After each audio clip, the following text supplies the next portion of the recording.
है मृत्तिका के घट आदि सारे।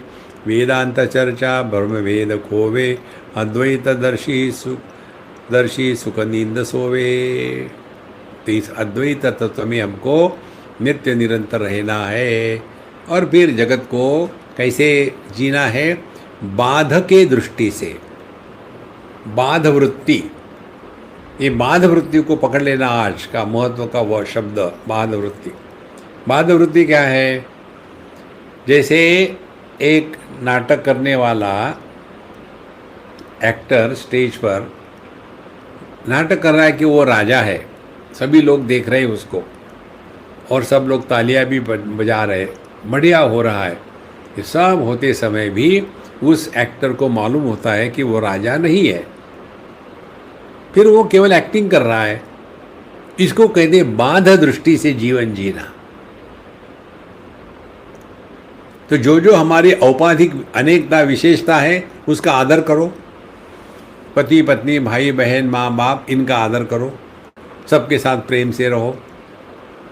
देखो, और ये सब करते हुए ये मत भूलना कि मैं स्त्री हूँ, मैं पुरुष हूँ और जीवन का लक्ष्य केवल तत्व का ज्ञान है। ये जितना भी बाकी का चल रहा है, पति पत्नी भाई बहन माँ बाप सास ससुर, ये सब नाटक है। हो गया, आपने सब कुछ सीख लिया वेदांत। वेदांत चर्चा कर नित्य भोला, एकत्व कर ले दृढ़ ठोस गोला। दे तोड़ माया गढ़ मात्र पोला, सार्थक होवे नर दिव्य चोला।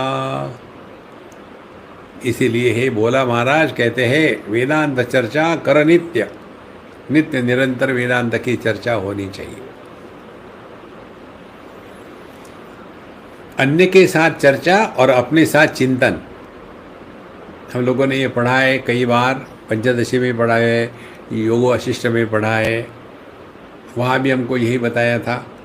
तच्चिंतनम तत्कथनम अन्योन्यम तत्प्रबोधनम एतद एक परत्वम च ब्रह्माभ्यासम विदुर्बुधाः। यही हमको अभ्यास करना है। हम लोग जो कर रहे हैं ना, यही है POK, प्रैक्टिस ऑफ नॉलेज। वेदांत चर्चा कर नित्य भोला, एकत्व कर ले दृढ़ ठोस गोला। और इस एक तत्व में दृढ़ हो जाओ। देखो, आकाश को ग्रहण करना हो तो ये दिशाओं के प्रभाव से मुक्त होना है। देखो, बिल्कुल सरल बात है। दिशा विशेषता है, आकाश निर्विशेष है। यदि विषयों से मुक्त होना है, विषयों की विशेषता का त्याग छोड़ कर दो। जहाँ विशेषताओं का त्याग कर दिया, आप निर्विशेष में माने इंद्रियों में आ गए। फिर इंद्रियों की विशेषता का त्याग कर दो तो मन में आ गए। मन के द्वंद्वों का त्याग कर दो तो मय बुद्धि में आ गए। और इसका त्याग कर दो तो जो निर्विशेष मय है उसी को कहते जीवन या चेतना। देखो, चेतना में, चेतना ये निर्विशेष सत्ता है, थोड़े हद तक, पूरी नहीं। क्योंकि निर्विशेष सत्ता पूरी इसलिए नहीं है कि चेतना फिर जड़ है, तो जड़ चेतन हो गई ना, तो इसमें भी विशेषता आ गई, जड़ सत्ता और चेतन सत्ता। तो परमात्मा क्या है? इन जड़ चेतन का आधार।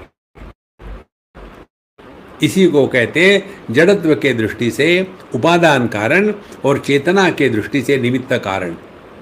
जिसमें यह जड़ चेतन का भेद नहीं है, वह अपना स्वरूप है। इसको ग्रहण करो।